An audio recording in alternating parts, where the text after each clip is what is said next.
चलिए विद्यार्थियों, तब शुरू करते हैं। Class 6 mathematics chapter 4। चैप्टर का नाम है बेसिक जियोमेट्रिकल आइडिया। इस चैप्टर को पढ़ने से पहले सबसे पहले ये चीज़ समझ लीजिए कि जियोमेट्री होती क्या है। मैथमेटिक्स के देखिए कई पार्ट होते हैं।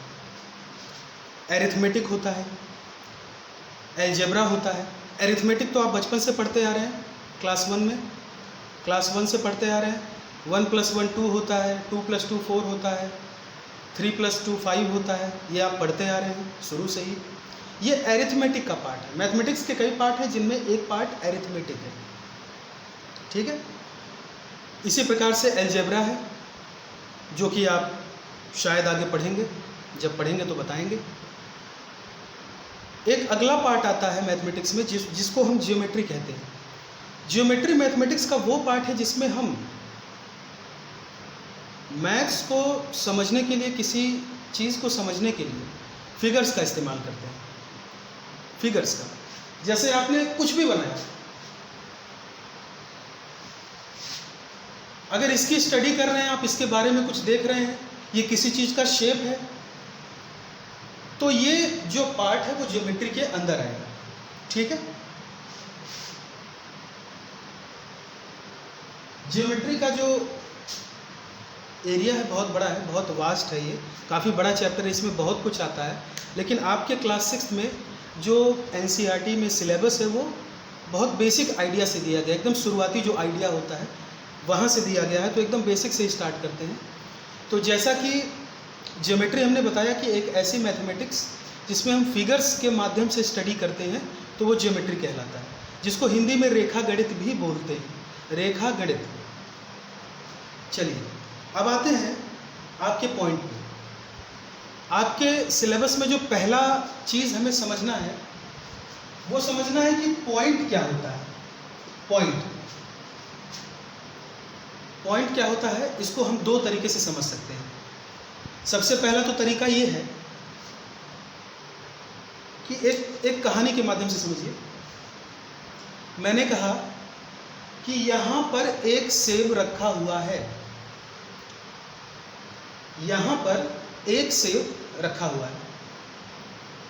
अब ये सेब रखा हुआ है, लेकिन कहाँ रखा हुआ है इतना पता है कि इसी बोर्ड पर कहीं है, लेकिन कहाँ पर रखा हुआ है, यदि ये चीज़ हमें जानना हो तो हम कैसे जानेंगे?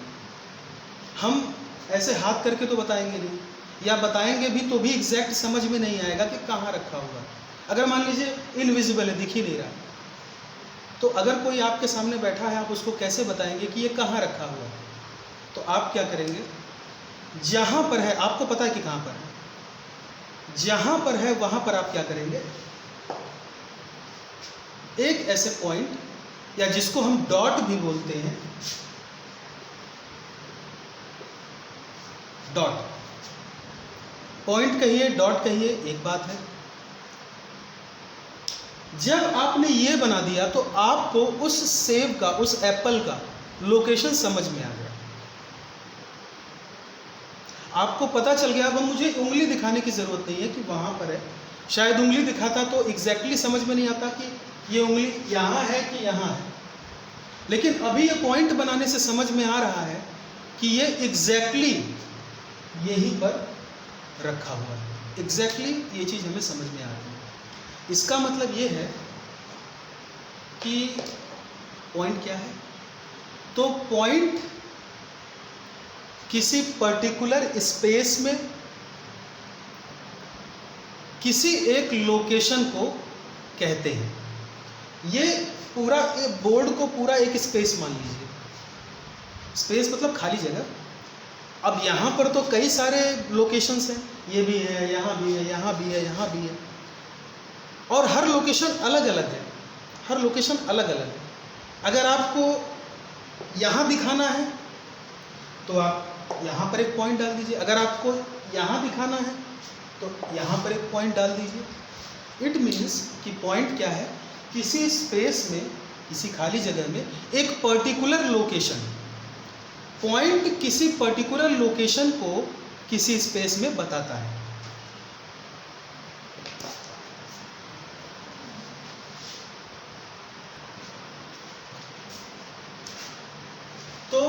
ये जो पॉइंट है इसके बारे में हमने यही जाना कि किसी पर्टिकुलर किसी स्पेस में किसी पर्टिकुलर लोकेशन के एड्रेस को, उसके पते को हम किसी पॉइंट से दिखाते हैं। तो ये तो हो गया पहला तरीका समझने का। अब दूसरा तरीका क्या है समझने का? दूसरा तरीका जो है उसको समझने के लिए पहले ये देखिए, ये एक फिगर है, एक चित्र है जिसको आप अंग्रेजी में, इंग्लिश में सर्कल कहते हैं। सर्कल कहते हैं, ठीक है। अब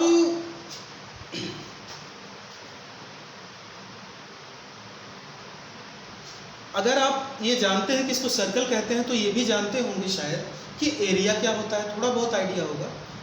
कोई चीज़ किसी स्पेस में जितनी जगह घेरती है वही उस फिगर का एरिया होता है। इस सर्कल को बनाने में इस बोर्ड पर इतनी जगह खर्चा हुई है। इस सर्कल को बनाने में इस बोर्ड पर जहां पर इतनी सारी जगह है, इस सर्कल को बनाने में इतनी जगह खर्च हुई है, तो इस सर्कल का जो एरिया होगा वो ये होगा, ठीक है। अब एक काम करते हैं, इस सर्कल को, अच्छा अभी इस सर्कल का कुछ ना कुछ तो एरिया है, कुछ जगह तो घेर ही रहा है। एक काम करते हैं, इस सर्कल को छोटा करते हैं।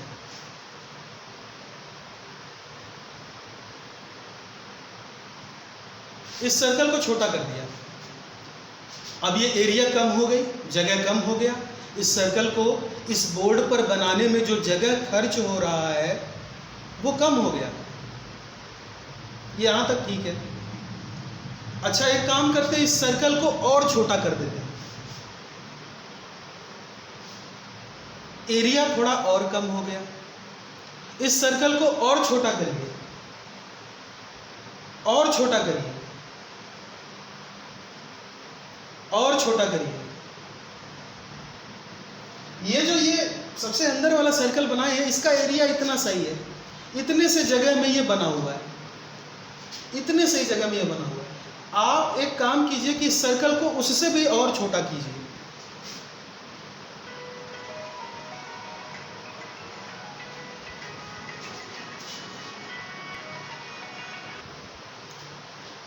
और छोटा कर दीजिए। छोटा करते करते करते करते आपको क्या लगता है, सिर्फ यही बचेगा। इतना ये छोटा गोला होगा। अब ये मार्कर का टिप बहुत मोटा है इसलिए उतना छोटा हम बना नहीं सकते। वो छोटा आप करते जाइए, छोटा करते जाइए, एट लास्ट क्या होगा, वो एक डॉट की तरह, पॉइंट की तरह दिखने लगेगा। इस बात से क्या समझ में आया कि जो दूसरे तरीके से हम पॉइंट की डेफिनेशन कह सकते हैं वो ये है कि एक ऐसा फिगर, ज्योमेट्रिकल फिगर, जिसका एरिया 0 हो जाए। हालांकि 0 नहीं है, कुछ ना कुछ है, लेकिन इतना कम है, इतना ज़्यादा कम है कि वो एक पॉइंट की तरह दिख रहा है, एक डॉट की तरह दिख रहा है। उसका एरिया बहुत ज़्यादा कम है, बहुत कम स्पेस ये बोर्ड पर ले रहा है, इसीलिए हम उस उतने कम वैल्यू को नेग्लिजिबल कर देते हैं, इग्नोर कर देते हैं और कहते हैं 0। तो एक ऐसा ज्योमेट्रिकल फिगर जिसका एरिया लगभग 0 हो जाए, आप कह सकते हैं कि वो पॉइंट है। तो यहाँ तक पॉइंट का मामला आपको क्लियर हुआ। अच्छा एक बात और समझिए,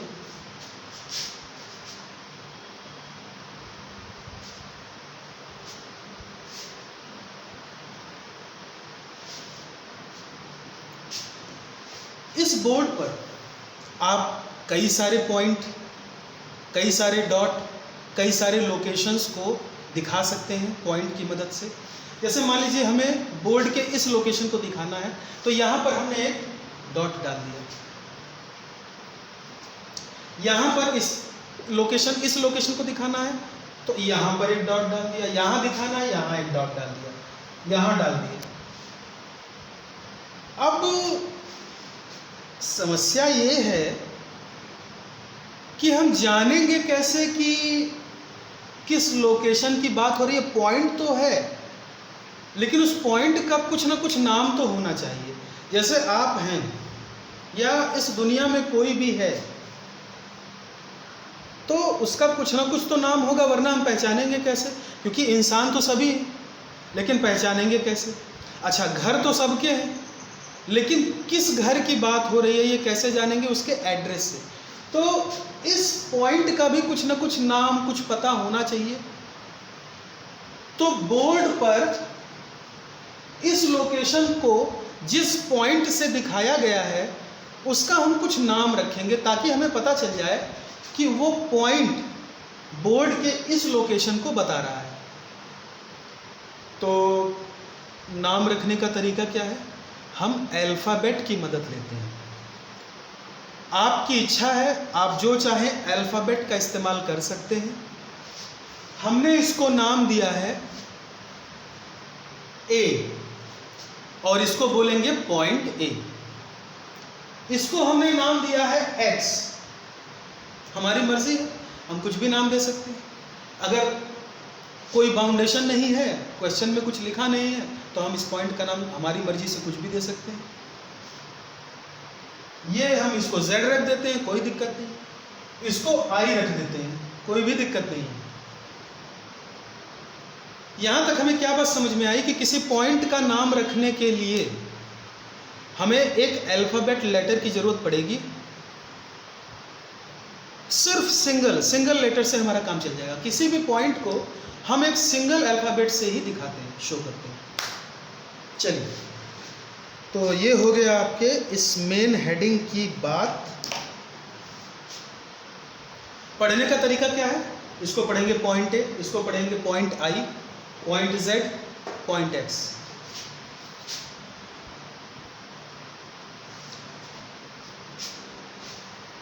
चलिए, अब बात आती है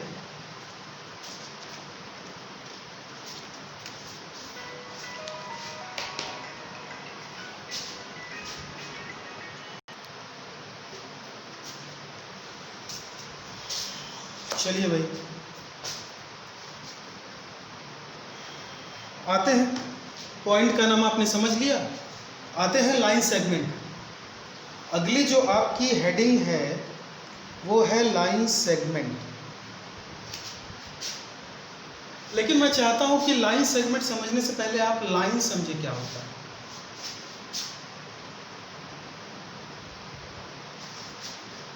हालांकि आपके सिलेबस में, आपकी किताब में NCERT के लाइन सेगमेंट हेडिंग पहले दिया है, लाइन बाद में दिया है, लेकिन हम चाहते हैं कि एक बार जरा पहले लाइन को देख लिया जाए, उसके बाद लाइन सेगमेंट को देखें। एक ऐसा ज्योमेट्रिकल फिगर, इसको समझने के भी कई तरीके हैं। आपकी किताब में बताया है, जो आपकी NCERT की किताब में बताया है कि कोई कागज़ है, ये कागज़ तो नहीं है लेकिन चलिए समझ लीजिए। मान लीजिए ये कागज़ है, इसको बीच से मोड़ दीजिए, बीच से ऐसे मोड़ करके जब आप इसको दोबारा से खोलेंगे तो आप देखते हैं कि एक धारी बन जाती है बीच में। कागज़ वहाँ से मुड़ जाता है, एक धारी बन जाती है और उस पर से आप ऐसे फाड़ लेते हैं, है ना। तो आपके जो बुक में बताया है वो ऐसे ही समझाया है कि वो जो धारी बन रही है वो एकदम स्ट्रेट है, एकदम सीधी है। एक ऐसा फिगर बन रहा है बीच में। आप कभी रुमाल जेब में रखते होंगे, रुमाल आप खोलिए तो देखिए, ये देखिए धारियाँ यहाँ पड़ी हुई हैं, ये धारियाँ यहाँ पड़ी हुई, क्योंकि यहाँ से इसको ऐसे मोड़ा जाता है ना। तो आपकी किताब में ऐसे ही समझाया है कि ये जो धारी बन रही है ये एक ऐसा फिगर है जो स्ट्रेट है, इसी को उसने लाइन नाम दिया है। खैर समझते हैं। एक ऐसा ज्योमेट्रिकल फिगर जो कहीं से भी मुड़ा हुआ ना हो, कर्व ना हो, स्ट्रेट हो और उसमें सिर्फ लंबाई के अलावा, लेंथ के अलावा कोई और चीज़ ना हो, कोई और डायमेंशन ना हो। जैसे मान लीजिए ये हमने बनाया, क्या ये लाइन है? नहीं, क्योंकि पहला कंडीशन हमने बताया कि स्ट्रेट होना चाहिए। स्ट्रेट का मतलब सीधा, सीधा होना चाहिए, सीधा होना चाहिए। ये सीधा नहीं है, देखिए मुड़ा हुआ है, मुड़ा हुआ है, और मुड़े होने के नाते इसका नाम लाइन नहीं होगा, इसका नाम हो जाएगा कर्व लाइन, कर्व्ड लाइन, इसका नाम हो जाएगा कर्व्ड लाइन।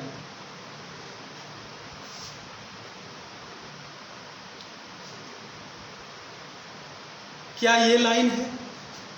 बिल्कुल नहीं, क्योंकि फिर कंडीशन फेल हो गया। पहला तो कंडीशन यही है कि स्ट्रेट होना चाहिए। ये एक फिगर तो है, ये ज्योमेट्रिकल फिगर तो है, लेकिन ये जो कुछ भी बना है वो स्ट्रेट नहीं है, सीधा नहीं है। इसको भी आप कर्व लाइन बोलेंगे, न कि स्ट्रेट लाइन। देखिए, जब आप केवल लाइन बोलते हैं तो उसका मतलब होता है स्ट्रेट लाइन, सीधी लाइन। अगर हम केवल लाइन लिखे हैं तो हमेशा यही समझिएगा कि हम स्ट्रेट लाइन की बात कर रहे हैं, मतलब इसकी बात कर रहे हैं, ना कि इसकी या इसकी या इसकी, केवल इसकी बात हो रही है। जब केवल हम लाइन लिखते हैं, लाइन का मतलब होता है स्ट्रेट लाइन, सीधी लाइन, ठीक है। ये सब है कर्व्ड लाइन। अगर आगे कर्व्ड शब्द लग गया तो फिर वो स्ट्रेट लाइन नहीं होगा, उसको आप सिर्फ लाइन भी नहीं लिखेंगे, तब आप उसको कर्व्ड लाइन पूरा नाम लिखेंगे। चलिए, तो इसका मतलब ये है कि एक ऐसा ज्योमेट्रिकल फिगर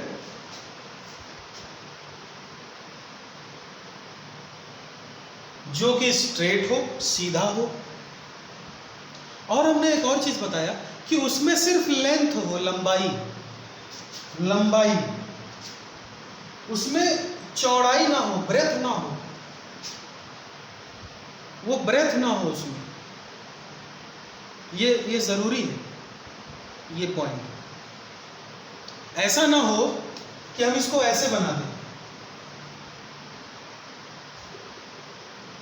मान लीजिए सॉलिड है, पूरा भरा पड़ा, मान लीजिए लोहे का एक टुकड़ा है, सीधा है, लेकिन ये इतना मोटा है तो इसको लाइन नहीं कहेंगे, ये फिर दूसरा फिगर हो जाता है। इसको आप कोई सॉलिड शेप है, इसको रॉड, ये रॉड कहते हैं ना, इसको लोहे की रॉड आपने देखी होगी। तो हमेशा ये चीज़ ज़रूरी है कि जो लाइन होती है वो पतली होती है, मतलब उसका सिर्फ लंबाई होता है, चौड़ाई वगैरह नहीं होता है। ये देखिए, इसकी चौड़ाई बहुत कम है, बहुत कम है, एकदम तो गायब नहीं कर सकते वरना फिगर ही गायब हो जाएगा, लेकिन बहुत कम है, और लंबाई इसके अंदर भरपूर है। तो ऐसे फिगर को दो कंडीशन हुए, पहला तो स्ट्रेट होना चाहिए और दूसरा उसमें लंबाई होनी चाहिए, और कोई डायमेंशन का मतलब चौड़ाई वगैरह ना हो, चौड़ाई ना हो, हाइट ना हो, ठीक है, तो उसको हम लाइन कहते हैं। दो बातें बताया आपको। तीसरी बात, जो लाइन होती है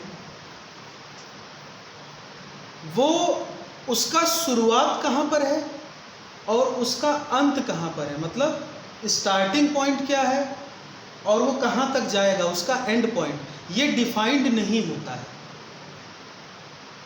मतलब कि आप चाहे तो लाइन यहाँ से बना सकते हैं, चाहे तो यहाँ से बना सकते हैं, चाहे तो यहाँ से बना सकते हैं, और इसको कितना भी लंबा खींच सकते हैं। आप चाहें तो इसको कितना भी लंबा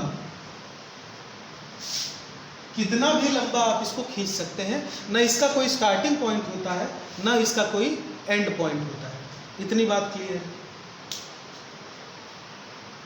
तो अब समस्या ये है कि जब लाइन का न कोई स्टार्टिंग पॉइंट है न एंड पॉइंट है, तो ऐसी स्थिति में कॉपी पे हम इसको दिखाएं कैसे, क्योंकि लाइन तो कितना भी बड़ा बना दें, कितना भी बड़ा हम बना सकते हैं। तो अब कॉपी का पेज तो हमारा इतना ही बड़ा है, तो क्या करें? तो उसके लिए एक तरीका होता है कि आप लाइन कॉपी के पेज पे थोड़ा सा ही बनाइए, छोटा सा ही बनाइए, और क्या कीजिए कि यहाँ पर लगा दीजिए एक एरो और यहाँ पर भी लगा दीजिए एक एरो। इससे फायदा ये होगा कि एरो लग जाने की वजह से ये इधर भी हम समझ जाएंगे कि ये बढ़ता चला जा रहा है और इधर भी हम समझ जाएंगे कि ये बढ़ता चला जा रहा है। मतलब ना तो ये कहीं से शुरू हो रहा है ना तो कहीं पे ख़त्म हो रहा है। कहने का तात्पर्य ये ना स्टार्टिंग पॉइंट है ना एंड पॉइंट है। आप इसको इधर कितना भी बढ़ा सकते हैं, आप इसको इधर कितना भी बढ़ा सकते हैं। बात क्लियर है?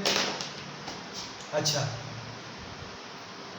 अब जैसे हमने थोड़ी देर पहले डिस्कस किया कि कोई भी चीज़ है उसका कुछ ना कुछ नाम तो होगा, बिना नाम के हम कैसे जानेंगे कि हम क्या बात कर रहे हैं, किस चीज़ की बात कर रहे हैं? ये चीज़ हम कैसे जानेंगे? तो यहाँ नामकरण करने का तरीका क्या है?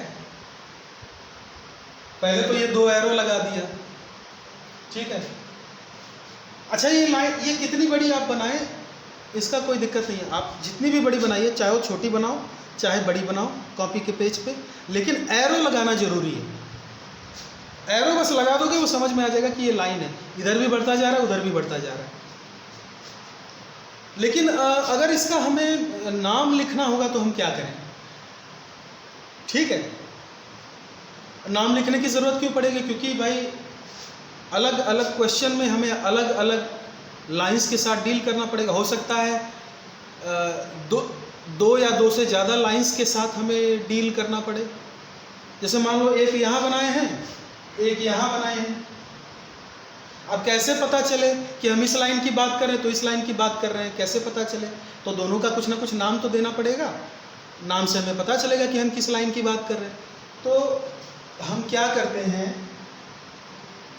देखिए यहाँ पर एक हल्का सा डॉट लगा दीजिए, हल्का सा, एकदम हल्का सा डॉट लगा दीजिए या ऐसे छोटा सा कट लगा दीजिए।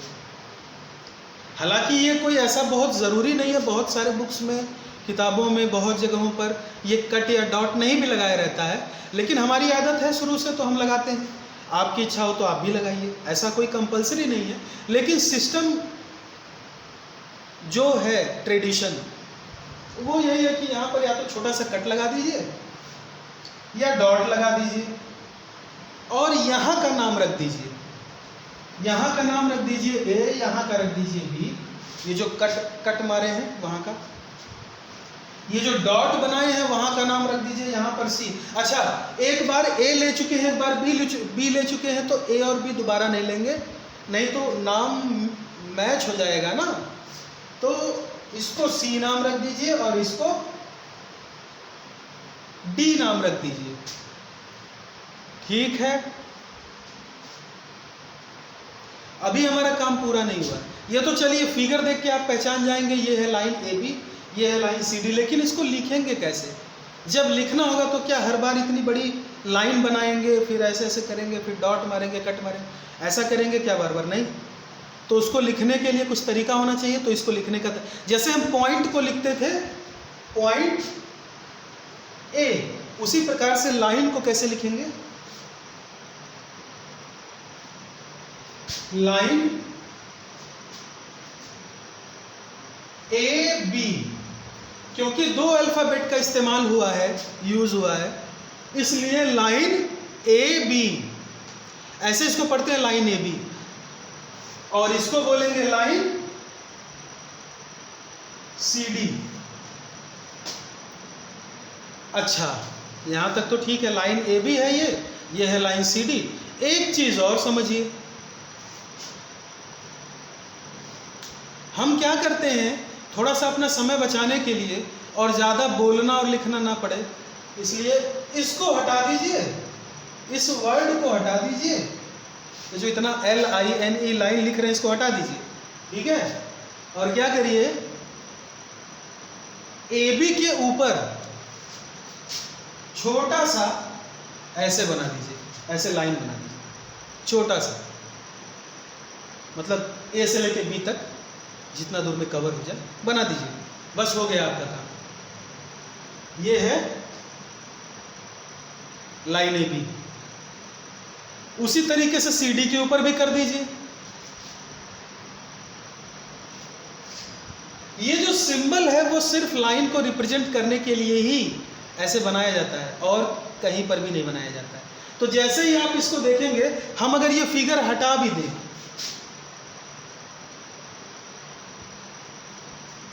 हम ये फिगर अगर हटा भी दें और सिर्फ ऐसे लिख दें, तो आप तुरंत समझ जाएंगे कि भैया ये लाइन AB है और ये लाइन CD है, उसके बारे में बात हो रही है। सीधा सा इसको समझ जाएंगे, कोई भी कंफ्यूजन नहीं। तो लाइन को रिप्रेजेंट करने का तरीका ये है।